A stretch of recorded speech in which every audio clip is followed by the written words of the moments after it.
আসসালামু আলাইকুম ভাই বোনেরা, আপনারা দেশ বিদেশে যেখান থেকে দেখতেছেন অবশ্যই আমার পরিবার থেকে ভালোবাসা আর সালাম নেবেন। আপনার সাথে রান্না বান্না করতে কিছু কথা শেয়ার করি, আমার জীবনে কিছু কষ্টের কথা। যাকে আপনি বেশি বিশ্বাস করবেন, বেশি বাসবেন, সে আপনাকে দিন শেষে এমন আঘাত দিবে যে আঘাত মেনে নেওয়ার মতো না, খুব কষ্টদায়ক। সেই আঘাতটা আপনাকে দিবে। বেশি ভালোবাসার পরিণাম মনে হয় এরকমই হয়, আঘাত এর উপর আঘাত। এটাই হচ্ছে বাস্তব কথা। যাকে বেশি বিশ্বাস করবেন, ভরসা করবেন, দিন শেষে সে আপনাকে ঠকাবে, কারণ আপনার বিশ্বাসী ঘরে সে ডাকাতি দিবে। এটাই হচ্ছে বাস্তবতা। আমার জীবনে এরকম হয়, যখন আমি কাউকে বেশি বিশ্বাস করি, ভালোবাসি, সে আমাকে দিন শেষে শুধু এক কষ্টদায়ক একটা যন্ত্রণা দেয়, দুর্নাম দেয়। এই কষ্টটা যাকে বলার মতো না, মেনে নেওয়ার মতো না। এই যেখানে রান্নাবান্না করতেছি, ধুন্দুল আলু পুরপুরি করবো, আসলে বাজারঘাট কিছুই নেই।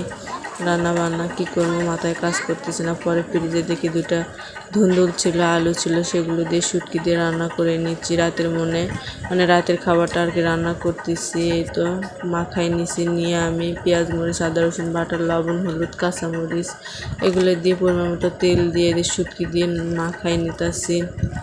রাতের বেলা যেহেতু একটা রান্নাবান্না করতেই হবে, সারাদিন যেটাই খাই না কেন, রাত্রে যদি একটু ভালো না হয়, ভালো মন্দ খাবার না হয়, তাহলে কেমন হয়। এই তো যে কথা সেই কাজ। যেখানে রান্নাবান্না করে নিলাম। কৃষকের কথাটা বললাম জানেন, কারণ আমি আমার জীবনে দেখেছি, যাকে আমি বেশি ভালোবাসবো, বেশি বিশ্বাস করব, সে আমাকে ঠকায়, সে আমাকে বিশ্বাসের ঘরে আঘাত দেয়। সে আঘাত আমি খুব কষ্ট পাই, কিন্তু সে আঘাতের কথা আমি কাউকে বলতে পারি না। কি করব জানেন, কারণ আমার মাথার উপর বাবা নেই, মা নেই, এই জন্য আমি কাউকে বলতে পারি না। সে আঘাতটা নিয়ে আমি ভিতরে কষ্ট পাই। তো আপনাদের সাথে শেয়ার করলাম, কারণ আপনারা আমার ভালোবাসার পরিবার, ভাই বোনেরা আমাকে এত ভালোবাসা দেন। আপনারা এইরকমই ভালোবাসা আমাকে দিবেন। এই তো রান্নাটা হয়ে গেছে, প্রায় সন্ধ্যা লেগে গেছে।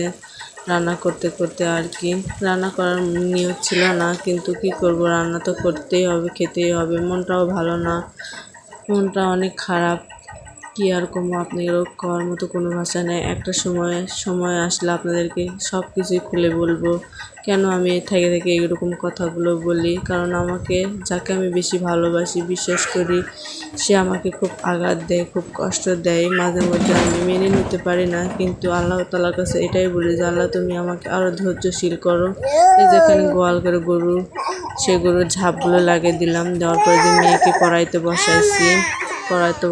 এখন রান্না বান্না শেষ করে আজকের মতো এখানে বিদায় নিচ্ছি। সবাই ভালো থাকবেন, সুস্থ থাকবেন।